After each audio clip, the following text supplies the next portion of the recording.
Handa na ba lahat para sa press con? Opo. Kailangan ko makausap ang tatay.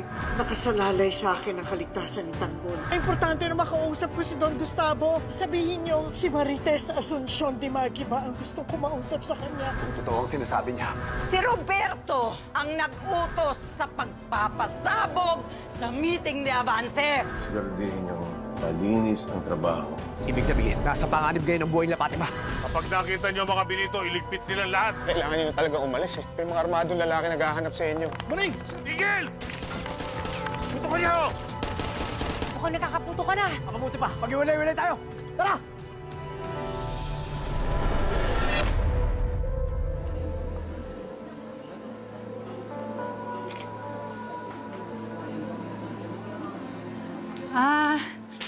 Naku. Pasensya na kayo, ha? Hindi pa kami kumpleto, pero hindi ka na magsimula na tayo, ha? Simula na tayo. Pasensya na kayong lahat. Sa mga oras na ito, nagdadalamhati ang pamilya Guerrero. Tama ang aking apo. Kaya wala rito ang aking asawa dahil sa bigat na kanyang nararamdaman. Napakasakit para sa kanya ang mamatayan ng apo. Kaya nga po, wala talagang naniniwalang may kinalaman kayo sa pagsabog, di ba? Talaga. Kaya nga, paano nila magagawang akusahan kami? Samantalang yung anak ko si Olivia nandun din. Kami nga namatayan din eh. Nawala ang aking napakabait at napakatalinong apo. Lahat ng pangarap ko kay Inigo, nasira. Pati si Doña Pilar, hindi niya kayo maharap kasi kagabi, grabe iyak siya ng iyak. Ang totoo, kami lahat. Durog na durog ang mga puso namin. Kaya kailangan kong mapanalo ang eleksyon na ito. Para ako mismo ang magbigay ng hustisya sa paborito kong pinsan na si Inigo. May he rest in peace. But I will not find peace hanggat sa ako mismo ang magbigay ng hustisya sa mahal kong pinsan na si Inigo.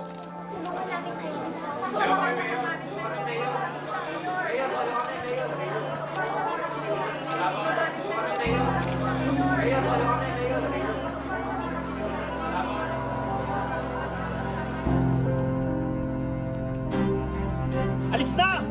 Kanina ka pa pinapaalis eh! Para awa. Nandito yung babae yan, ha? Into mo. Bababa ko. Abe! Abe! Teka, Abe! sandali lang.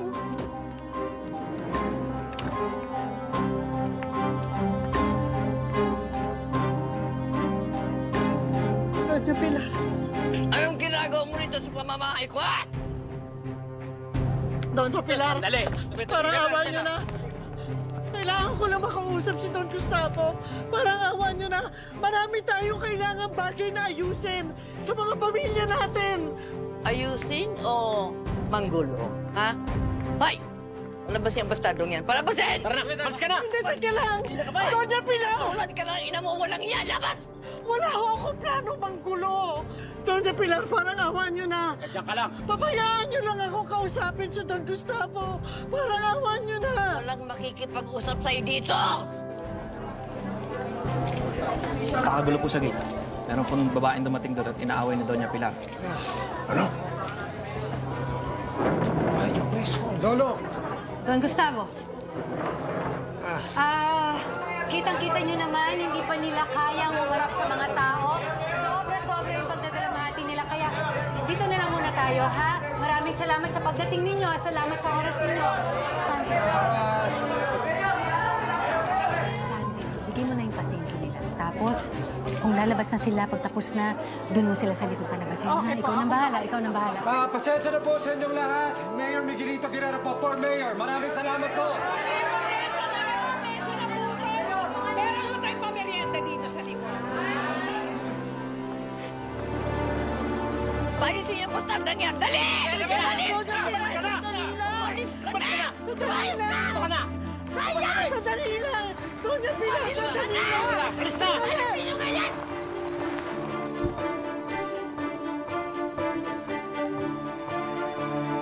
Anong nangyayari dito? Ha? Sandali.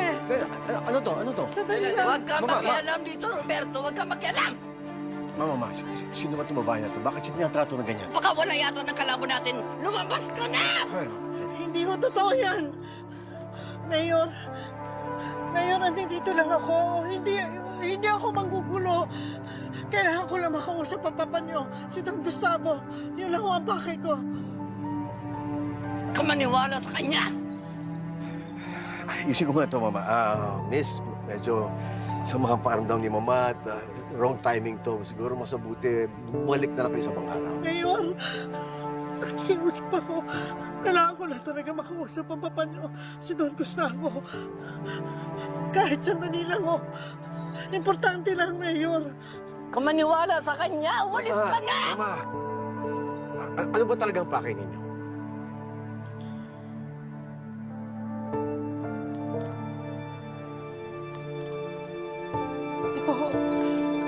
Ito mga papeles na to. Ito ang dahilan kung bakit kailangan ko makausap ang papa niyo, si Don Gustavo. Akin na yung papeles na yan. Akin na. Akin na yan! Tama! Tama! Mayor! Ano ba to? Ha? Akin na! Ba't kailangan pagawa? Ano to? Akin na! Mayor, akin na yung mga papeles. Sige, dali!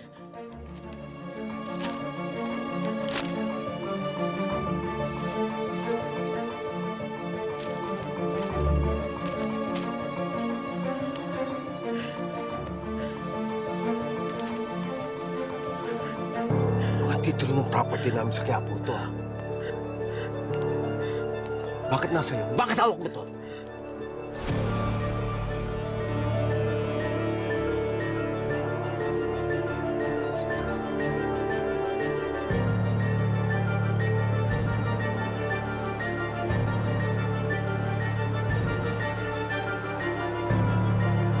Titulo na to. Roberto! Anong gulo yan? Anong gulo ito? Ha?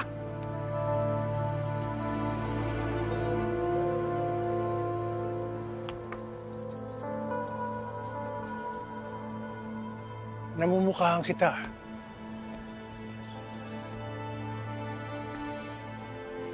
Ikaw yung tumulong sa akin sa Quiapo. Sayang, hindi ko na laman ang pangalan mo. Ako nga ho. Ako si Marites. Huwag mo siya kausapin, Gustavo.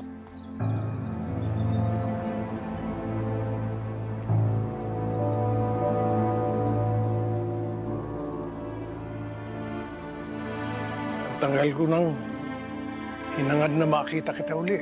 Gusto kitang pasalamatan. Maraming salamat sa iyo. Mabuti, napunta ka rito. May kailangan ho kayong malaman tungkol sa pagkatao ko. Kaya sagutin mo yung tinatanong ko sa'yo. Bakit nasa iyo ang mga titulo ng property namin na kapangalan kay Matilde Asuncion?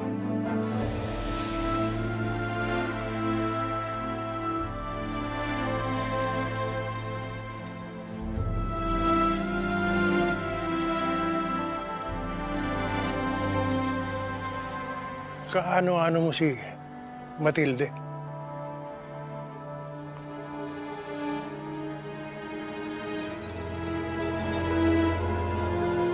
Nanay ko ho si Matilde. Sinungaling! Tumahimik ka, hayop ka! Doña Pilar, kung sino man meron nakakaalam ng totoo, ikaw yun. Dahil nakita mo na kami mag-ina sa ospital, kilala mo na kami. Alam mo na lahat ito, Pilar? Nahanap mo na si Matilde?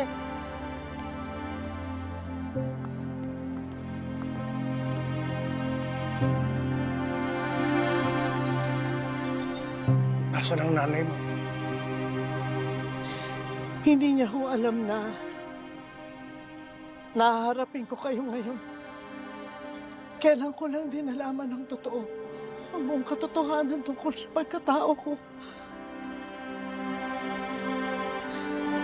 Sinabi din ho sa akin ng nanay ko ang lahat ng pagsamantalang ginawa niyo sa kanya. At ako ang naging bunga nun. Pinilit niya na lumayo kaming dalawa sa iyo. Dahil sa panganib na pwede mong gawin sa aming dalawa. Kaya ngayon alam ko na kayo doon, Gustavo Guerrero. Kayo ang totoo kong ama.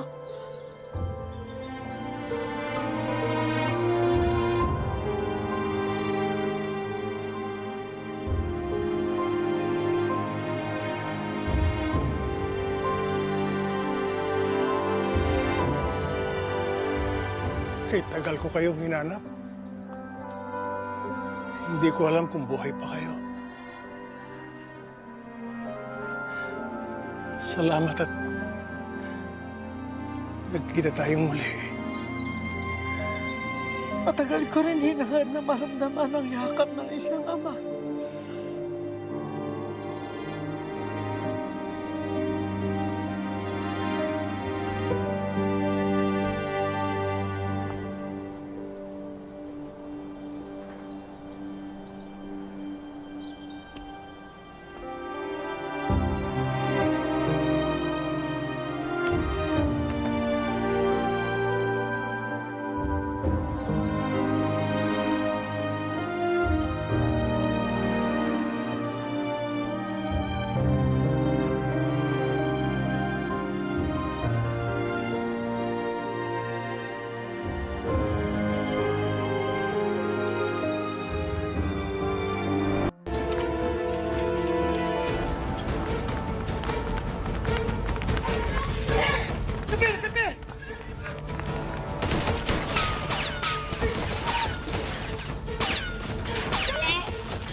Fatima!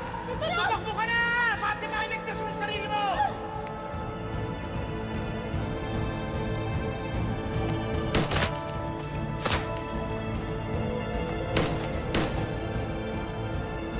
Takbo na!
Dito na kayo!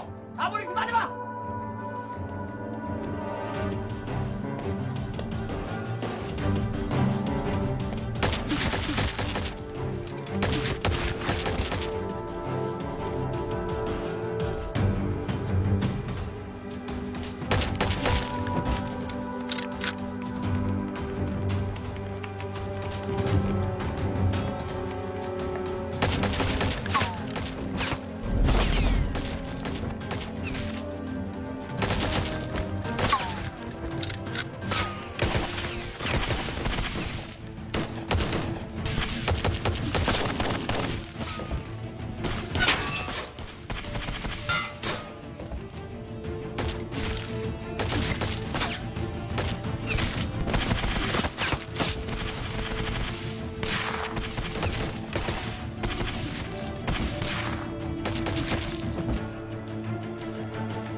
Fatima!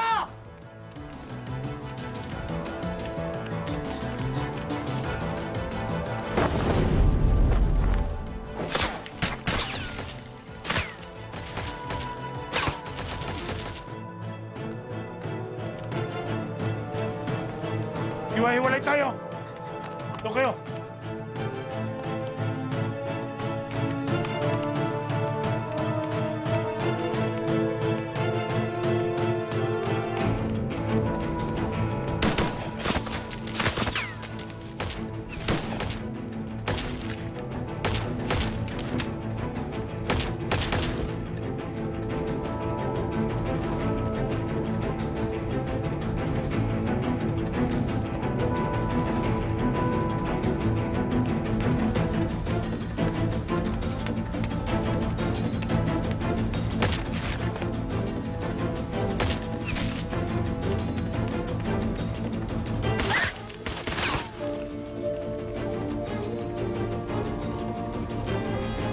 Ibabalik ko na ang lahat ng ari-arian nyo. Tigilan nila sila. Paano napasok si Tanggol sa usapan na to? Kung si Tanggol, kay Ramon mo pinagkakot ng taong gusto niyong patayin. Dugo niyo. Fatima! Fatima! Tanggal! Ibaba mo ang baril mo! Kung hindi pa sasabugin ko ang utak ng babae ito! Kailangan ka pa ng mga tao sa Manila. Kailangan mong matalo ang mga gerero. Iagit mo ang baril mo! Fatima! Iagit mo! Tanggal! Sama mo! Bobo! FPJ Spot. अस्सलामुअलैकुम दोस्तों, आज हम बात करेंगे shipping industry के बारे में। दुनिया की जितनी भी कंट्रीज़ हैं उनका जो दारोमदार है वो इंपोर्ट एक्सपोर्ट पे चल रहा है। यानी कि वो प्रोडक्ट जो किसी मुल्क में बन रहे हैं वो कंट्री उन प्रोडक्ट को जो वाफिर मकदार के पास उनके पास हैं उनको वो सेल कर रही है, और जो प्रोडक्ट उनके पास नहीं है वो प्रोडक्ट वो किसी और कंट्री से जो है वो परचेज़ कर रही है। तो ये एक ट्रेड का सिस्टम जो है वो जब से कंट्री सिस्टम बना है तब से चल रहा है, और इसमें ऐसा ऐसा तरक्की भी आई है और ऐसा ऐसा चीज़ों को में इम्प्रूवमेंट भी देखने को मिली। लेकिन एक चीज़ जो कि पहले भी कॉमन थी और आज भी कॉमन है कि शिपिंग इंडस्ट्री में और ट्रांसपोर्ट इंडस्ट्री में, ट्रेडिंग इंडस्ट्री में ज़्यादातर जो चीज़ें इंपोर्ट एक्सपोर्ट की जाती हैं वो 90% चीज़ें जो हैं वो शिप के ज़रिए इंपोर्ट की जाती हैं। यानी कि दरियाओं के ज़रिए, बहरी जहाज़ों के ज़रिए ये चीज़ें एक कंट्री से दूसरी कंट्री में जाती हैं, और तकरीबन हर मिनट में 3 लाख जो है वो बहरी जहाज़ समंदर में सफ़र कर रहे होते हैं। लेकिन दोस्तों, इन शिपिंग इंडस्ट्री को कौन कौन से मसाइल का सामना करना पड़ता है, कौन कौन सी प्रॉब्लम्स का सामना करना पड़ता है, बहुत जो है वो कभी कभार इनको नुकसान भी उठाना पड़ता है, तो उसके बारे में आज हम बात करेंगे। दोस्तों, एक तो है नागहानी आफत, ठीक है, जो कि कभी कभार समुद्री तूफ़ान इस तरह का आ जाए या कुछ ऐसी लहरें आ जाएं जो कि बहरी जहाज़ को डुबो दें या कुछ सामान उनका डूब जाए, या बहरी जहाज़ के यानी कि रुख बदलने की वजह से कुछ कंटेनर गिर जाएं, वो तो एक कॉमन सी बात है। और वो शिपिंग इंडस्ट्री जो है वो इसको उसका नुकसान पूरा करती भी हैं। लेकिन उसके अलावा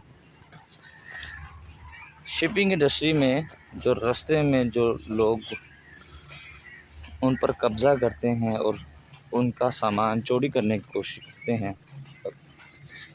वो ज़्यादा नुकसान उठाना पड़ता है उनसे शिपिंग इंडस्ट्री को। दोस्तों, जिस तरह बाई रोड डाकू भी होते हैं और बहुत सी मूवियों में डाकू दिखाए जाते हैं, इसी तरह बाई समंदर भी बहरी भी डाकू होते हैं और उन पर काफ़ी मूवीज़ भी बनाई गई हैं। वो भी शायद आप लोगों में से किसी ने देखी होंगी। लेकिन उनका तरीका वारदात क्या होता है वो मैं आपको बताता हूँ। उनका तरीका वारदात ये होता है कि अगर वो एक शिप को लूटने जा रहे हैं, जो बहरी शिपें होती हैं दोस्तों, ये छोटी नहीं होती, बहुत बड़ी बड़ी होती हैं और टनों के, हज़ारों टनों के लिहाज से उन पर सामान होता है। तो ये लोग आते हैं, 3-4 जो है ना वो लोग नहीं होते, ये 100 की तादाद से 100-150 लोग आते हैं और 15-20 शिप में आते हैं और उन पर हमला करते हैं और कोशिश ये करते हैं कि जो है वो उनकी शिप पर कब्ज़ा कर लिया जाए। और ज़्यादातर मामला में ये होता है कि शिप को या तो किसी अननोन लोकेशन पे ले जाते हैं और शिपिंग इंडस्ट्री से जो है वो अपनी शर्तें पूरी करवाते हैं या उनसे पैसा मांगते हैं। और कभी कभार ऐसा होता है कि वो शिपिंग के लोगों को होस्टेज बना लेते हैं और कभी कभार ऐसा भी होता है कि वो उनको मार देते हैं और सामान वहाँ से ले जाते हैं। लेकिन इतना ज़्यादा सामान होने की वजह से ज़्यादातर यही होता है कि वो उसको अपने कब्ज़े में लेकर शिपिंग इंडस्ट्री से अपना मुआवजा मांगते हैं। इसको रोकने के लिए भी शिपिंग इंडस्ट्री में भी बहुत सी इम्प्रूवमेंट हुई हैं, ठीक है। बड़ी बड़ी जो शिप्स हैं उनके सारे किनारों पर बहुत हैवी किस्म के, सबसे पहले इनको रोकने के लिए, दूर से रोकने के लिए बहुत हैवी किस्म के पानी के पंप की गन्ने लगी होती हैं जो कि पानी को थ्रो करती हैं। क्योंकि ये जो जितने भी होते हैं डाकू छोटी छोटी शिप्स में आते हैं, छोटी छोटी नावों में आते हैं और फिर उनको दूर से पानी थ्रो उनकी तरफ किया जाता है। ज़्यादातर ये होता है कि ये लोग डूब जाते हैं या उनकी जो छोटी सी कश्ती होती है वो पलट जाती है। लेकिन जब ये बहुत ज़्यादा तादाद में आते हैं तो चूँकि शिप में इतने ज़्यादा लोग नहीं होते, 5 से 6 लोग होते हैं, तो फिर जो है वो उनको प्रॉब्लम का सामना करना पड़ता है। तो ये है जी शिपिंग इंडस्ट्री का एक फेलियर, और इससे उनको हर साल हज़ारों डॉलर बल्कि लाखों डॉलर का नुकसान होता है। लेकिन उसके बावजूद शिपिंग इंडस्ट्री बहुत ज़्यादा पैसा कमा रही है और इसी के ज़रिए सारे मुल्कों की ट्रेड चल रही है और इसी के ज़रिए सारे मुल्कों की जो प्रोडक्ट की ज़रूरियात हैं वो पूरी हो रही हैं। आई होप कि आपको वीडियो अच्छी लगी हो। मिलते हैं अगली वीडियो में, तब तक अल्लाह हाफ़िज़, टेक केयर।